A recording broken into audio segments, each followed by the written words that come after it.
So it was worn out, but it lasted a long time. Now, when I got to be about 9, 8 and a half, 9, I took a notion I thought I could piece a whole quilt. So I asked my mother if I could, and she said, of course, what pattern do you want? I said the bow tie, and if you will look, so many of these are little bow ties. And if you'll notice, there's a little piece in there, and back then, the patterns, you had to piece them the way it was cut. Today, there's a way that we can cut part of it and just have straight seams. Don't have to do that. But we did what you call pivoting. So you'd sew up here, and then you'd pivot to go across a little piece, and pivot again to come back. Why she let me do that, I don't know. She did, because she let me choose. And I guess she thought I'd learn better, but I didn't. I just kept going. And I kept sewing it on that. And I sewed the blocks together. And I had solid with a print in each one. I made them go around it with a print, and the solid made a circle. And as I went, I sewed them together, and I could tell how close my quilt was coming. And it was so much fun when I got finished it. And you could see on the back sides, you could see I'd done a lot better work when I got to toward the end than I did up here in the first. So when I finally got it all put together, and we tied it, and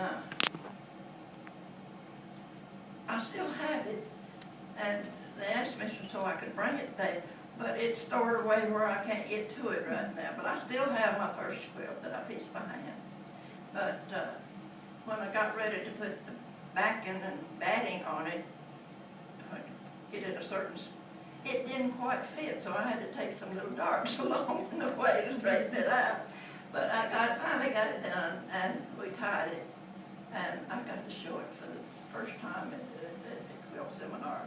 But I'll try to have it next time you want somebody to see it. Oh, okay. We'll go dig it out in the shed. Yeah, we're going to dig it out. Now, what I brought you today, and I don't know whether you're interested in it or not, but you know I do the miniatures. My specialty is 4-inch blocks. So with this quilt, it's a full size. I guess this is a queen size, actually. It's pretty big. It's, I'll show you what I do with my 4-inch blocks. Now this block is really a spool quilt. Can you see the spools here? Right here. Now see, this is a thread on your spool of thread. So all of the thread pieces are little miniature blocks. Each one of these is a pattern for a 12-inch block. And if you've done much piecing or been looking at the books, you will recognize a lot of those patterns. Now I chart my own patterns to make a 4-inch block instead of the 12. And I enjoy that one because, as I said, I was the only one in the neighborhood, and my mother and grandmother quilted all the time. And back then, the ladies, there was no traveling except walking. So the ladies in the neighborhood that could walk that far would come to my grandmother's, because she was the oldest one in the neighborhood. And they'd come to them, and they'd have a little quilting class, together. And but now, that was back in the Depression, and you've heard of that all through school. Everything was trying to be saved. Well, they'd give me their scraps that was too little for them, so I worked with them. And I learned, I've often told them that I learned my geometry back then, because I learned that certain of those pieces, the scraps that was in the right size, the same size, I could put them together and make another pattern.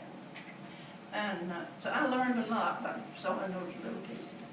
So it's now, I've done this all along, but right now I really do enjoy the little piecing, just like I did back then.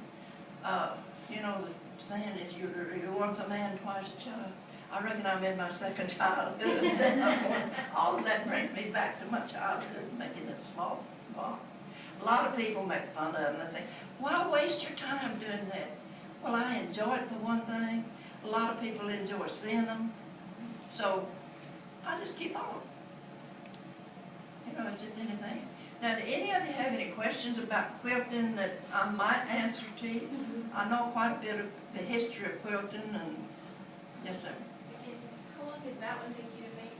And I'm hard of hearing. You'll have to get somebody. How long did that one take you to make? How long was it? Did you take to make this whole one? Well, honey, I don't know. It didn't take long to make it, but as long as you'd think. I really don't know. We didn't time them. Now, a friend of mine helped me sew the spool part. Only she wouldn't do the.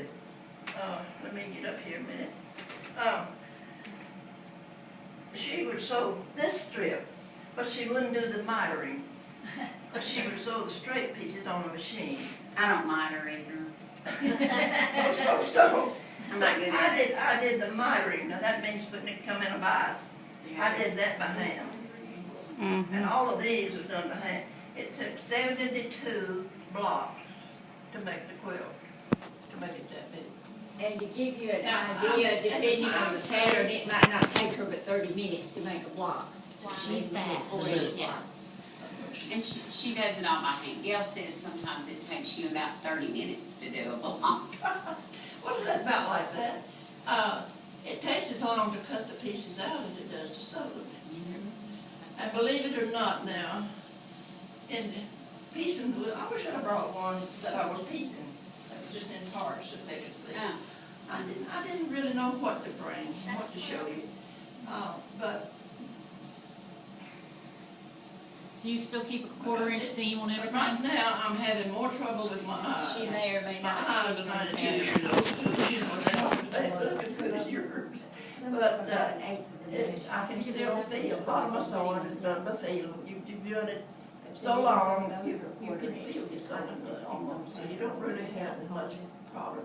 And of course, with the little ones, I can have them up closer than I can with big blocks. So I don't have the, you just have to work with what you have.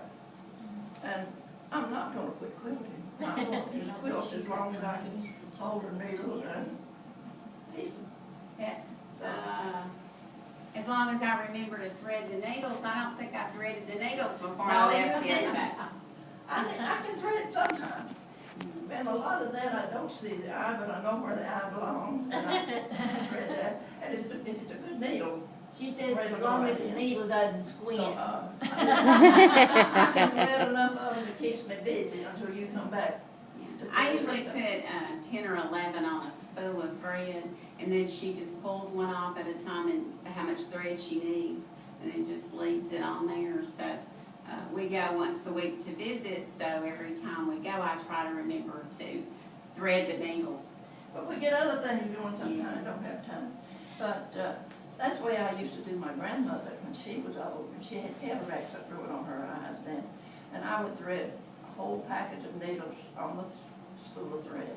She'd pull off what she wanted and hold them on, so she could sew. So I'm having the same thing done for me. So life goes around. You're It just goes a around. question. And, How many quilts, I'm so happy to see y'all. how many quilts do you think she's made? Oh my. She has no clue. We have no clue either, and you can't imagine how many we've seen. But last year, she had 8 blue ribbons in the fair and 1 red ribbon. Wow. So, Well, the red one was crochet. yeah, it was great. That's a sideline, right? And she did They learn didn't to crochet. crocheting like they did quilts. But, What other we're gonna have more handcrafts than that does this she year. We're gonna have more than She, that this what year. other handicrafts? She has done every handicraft because her kids were in Cub Scouts and all that. But, I mean, because we've been in the room and she's got, you know how they used to do the ceramics and paint ceramics? My mother went through that Mine stage too. She's done anything and everything. And something that she does, she's made out of Christmas cards. See, I should have brought that. She's made all these wonderful ornaments out of Christmas cards, and you take the cards and you cut them in pieces. Like, I have a ball that she made, it's about this big, it's like Yeah. little octagon Yes. pieces put together. Those are hard to do. Those are No, hard to they're do. put together with circles. She does them with circles. Yeah, You mark that with circles. yeah. And, You make a nice isolation. yeah.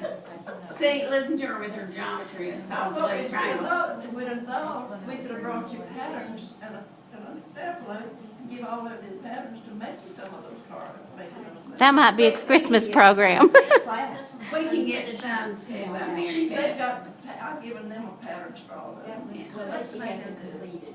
He disappeared, there he is. That, Gail is in the FCE, which stands for, it used to be like the Women's Home Demonstration Club.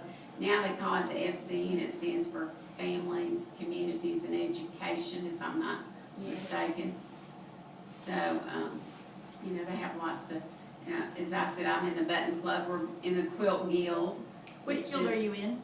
Which one? Which quilt guild? The Hearth and Home. Okay. And we used to be in the Smyrna one, but we haven't been to in a while. I know I've seen you at some, Probably. well, something or other. Yeah. I had TVQA lots of something. old buttons, and when she got to coming over, I gave them to her. And She they got helped me no get them out, I'm trying to get things out of my house. After 90 years, you need to get rid of things. So I've given them the patterns and all for the Christmas card projects. I don't know, anything they'll take, and they'll take most anything I give them. She's done every craft, I think, known to man. Now, out of the miniatures that are in the case, does Miss Minnie have a favorite? What's your favorite one that's in the case, Oh, what's the favorite quilt up there? in this case? Which is your favorite one? Well, I guess in one reason is, I'm so proud that I had enough, is this one right here. Now, this is made with real antique fabric. When my high school math teacher had never married, had no family much, and she kind of adopted me as hers. And so I got most of the things that when she died, I got most of her things. And this was stuff in her, the things that I got, and it was, there was 3 old blocks. Now that fabric is old, and it will rub off on your fingers. But they were full-size blocks, but they were in pieces. Some of them were just partner. So there was enough there that I have the good pieces that I could cut out and make it makes a nice little quilt. And I guess those pieces are well over 100 years old, because they were there for her mother, and she was nearly 90 when she died, and that were her mother's and her grandmother's, and the aunt she had an older aunt that lived with them when she was young. So I don't know who it really belonged to, but it was her ancestors that had it. And I guess I'm kind of proud of that, because it's all over 100 years old, but I made it. So it's, because I try to keep all of them, and you see I use the scraps right down to the last, so you don't throw anything away. Tiny pieces. I was born about the time that the Depression was, that time. And then when you did that, you learned that this motto was, use it up, wear it out, make it do or do without. And that's the way most everybody lived back then. And I still do it in a way. Because when the World War II came along, we had to do the same thing. That was the motto then. Because back in the Depression time, the stores was full of all these beautiful things. If you remember seeing on Little House, when they'd go to the store and they had all these pretty things, and the children wanted, nobody had money to buy. Well, when the World War II came along, people had money to buy anything they wanted to buy. But there wasn't anything in the store to buy because it had been rationed. So you couldn't buy, everything had been used for the war effort. So it was just made a flip.